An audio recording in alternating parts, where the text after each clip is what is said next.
और नीतीश की विरासत वाले बयान पर राष्ट्रीय लोक मोर्चा के प्रमुख उपेंद्र कुशवाहा ने सफाई दी।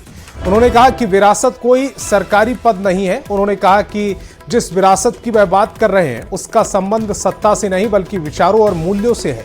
सवाल यह होना चाहिए कि पूर्वजों के विचारों को किस तरह आगे बढ़ाया जाए ताकि आने वाली पीढ़ियां उनसे सीख सकें और समाज का निर्माण बेहतर दिशा में हो सके। उन्होंने कहा कि विरासत को सत्ता और सरकार से जोड़कर देखना उचित नहीं है। हम भी दावा करते हैं कि कर्पूरी ठाकुर की विचारधारा पर हमारी पार्टी चल रही है। उपेंद्र कुशवाहा ने कहा कि कोई माने या ना माने, लेकिन मेरे खून पसीना लगाकर जेडीयू को बनाया है, इसीलिए पार्टी की चिंता मुझे भी रहती है।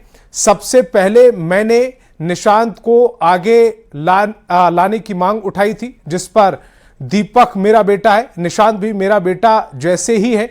मेरा बेटा और निशांत आने वाले समय में बिहार का भविष्य है। मेरा और सम्राट के बीच काफी बेहतर रिश्ता है, इसमें कहीं से कोई गड़बड़ी नहीं है। फिर भी कुछ लोग कुछ बेवजह चलाते रहते हैं, ऐसा नहीं होना चाहिए।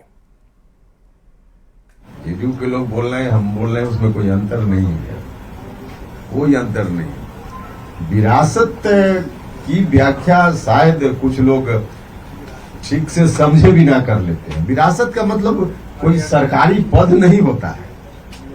विरासत तो हमारे पूर्वजों ने जो हमको सिखाया, उनकी जो सीख है उसको आगे अब कैसे हम बढ़ाएं ताकि आगे की पीढ़ी उसको सीखे और उसके आधार पर हमारे समाज का निर्माण हो, हमारा समाज चले और सरकार आवश्यकता अनुसार उसके हिसाब से आए।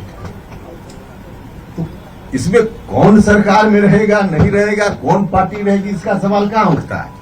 यह तो ड्यूटी है, हमारी भी ड्यूटी है और बाकी पार्टी के लोगों की भी ड्यूटी है। हम भी दावा करते हैं कि जननायक कर्पूरी ठाकुर जी जो समाजवादी लोग और थे, डॉक्टर लोहिया, उनकी विचारधारा को लेकर आगे बढ़ाने का जो एक काम है, उस काम में हम भी दावा करते हैं कि हमारी पार्टी भी इस काम को कर रही है और पार्टी भी दावा कर रही है, और पार्टी कर, हम भी कर रहे हैं और पार्टी भी कर रही है। हम इसमें कहाँ कह रहे हैं कि हम अकेले हैं या कोई अकेले, यह सवाल नहीं। सब लोग मिलकर कर रहे हैं, अच्छी बात है, सब लोग मिलकर करें, इसमें कहाँ दिक्कत है। इसमें कोई, इसका अर्थ यह कि उपेंद्र कुशवाहा कोई सरकारी, इसमें सरकार का तो कोई मामला ही नहीं है। हमारे पूर्वजों को जिस विरासत की बात हम करें, उस विरासत को हम भी बढ़ाएं, आप भी बढ़ाइए, सब लोग मिलकर बढ़ाएं। अरे भैया, सबसे पहले उपेंद्र कुशवाहा है जिसने आगे बढ़कर कहा था कि निशांत कुमार को लाना चाहिए पार्टी में, नहीं है। क्यों भूल जाते हैं लोग। पूरे तौर पे निशांत को उपेंद्र कुशवाहा का आशीर्वाद प्राप्त है। जिस तरह से दीपक प्रकाश मेरा पुत्र है, वो भी मेरा बेटा ही है। इधर जेडीयू नेता श्याम रजक ने नीतीश कुमार की विरासत पर उपेंद्र कुशवाहा की दावेदारी वाले बयान पर कहा है, अच्छी बात है, नीतीश कुमार का जो भी विजन है, नीतीश कुमार जो विचार है, वह एक व्यक्ति तक सीमित नहीं होता, पूरे बिहार और पूरे देश के लिए विजन है जो नीतीश कुमार की विरासत के हकदार है। इसीलिए उपेंद्र कुशवाहा ने कहा कि लेकिन वह प्रतीक के रूप में कहा है, पूरा बिहार, पूरा देश नीतीश कुमार की विरासत का अधिकारी है। अच्छी बात है। नीतीश कुमार जी का जो विजन है, नीतीश कुमार जी का जो विचार है, वो सिर्फ एक व्यक्ति तक सीमित नहीं होता है। पूरे बिहार और पूरे देश की जो जनता है जो नीतीश कुमार के विरासत के हकदार है। इसलिए अगर उपेंद्र कुशवाहा जी ने कहा है तो वो एक प्रतीक के रूप में कहा है, लेकिन पूरा बिहार, पूरा देश नीतीश कुमार के विरासत के। फरक्का डैम को लेकर बिहार की सियासत गर्मा गई। इस मामले पर लालू प्रसाद ने एक वीडियो जारी कर संजय झा पर निशाना साधा था। इसके बाद जेडीयू एमएलसी नीरज कुमार ने लालू प्रसाद के दावे पर सवालिया निशान उठाते हुए हमला बोल दिया। नीरज कुमार ने आरोप लगाया कि 12 दिसंबर 1996 को जब भारत और बांग्लादेश के बीच गंगा जल बंटवारे की संधि हुई, उस वक्त लालू प्रसाद यादव बिहार के मुख्यमंत्री थे। बिहार के जल संसाधन विभाग ने उस समय इस संधि को बिहार के हित में नहीं माना था और आपत्ति भी दर्ज कराई थी। इसके बावजूद संधि होने दी गई।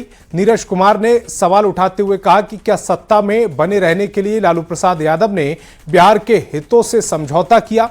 उन्होंने आरोप लगाया कि जब बिहार के हितों को लेकर आवाज उठाने की जरूरत थी, तब लालू प्रसाद यादव ने प्रभावी तरीके से विरोध क्यों नहीं किया, लालू प्रसाद खामोश क्यों रहे।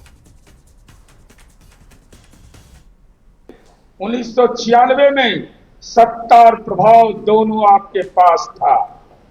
क्या चारा घोटाला के चलते आपकी जुबान खामोश हो गई?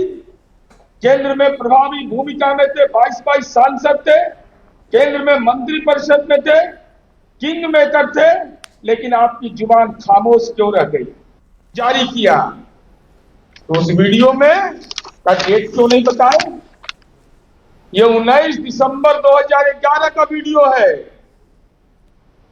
सत्ता में तो आप प्रभावी भूमिका में थे, दिल्ली में आपकी पार्टी प्रभावी भूमिका में थी, किंग मेकर बने हुए थे, लेकिन बिहार के लोगों के साथ ये गुनाह आपने क्यों किया? जो वीडियो आपने ट्वीट किया है तो 96 से लेकर 2011 के पहले तक की कार्य अवधि में आप क्यों खामोश रहे? बिहार सरकार के जल संसाधन विभाग ने संधि को बिहार के हित में नहीं माना था, इसके बावजूद संधि होने दी गई। क्या सत्ता में रहने के लिए आपने बिहार के हित को बलि चढ़ा दिया? क्या बिहार का हित आपके लिए सर्वोपरि नहीं था?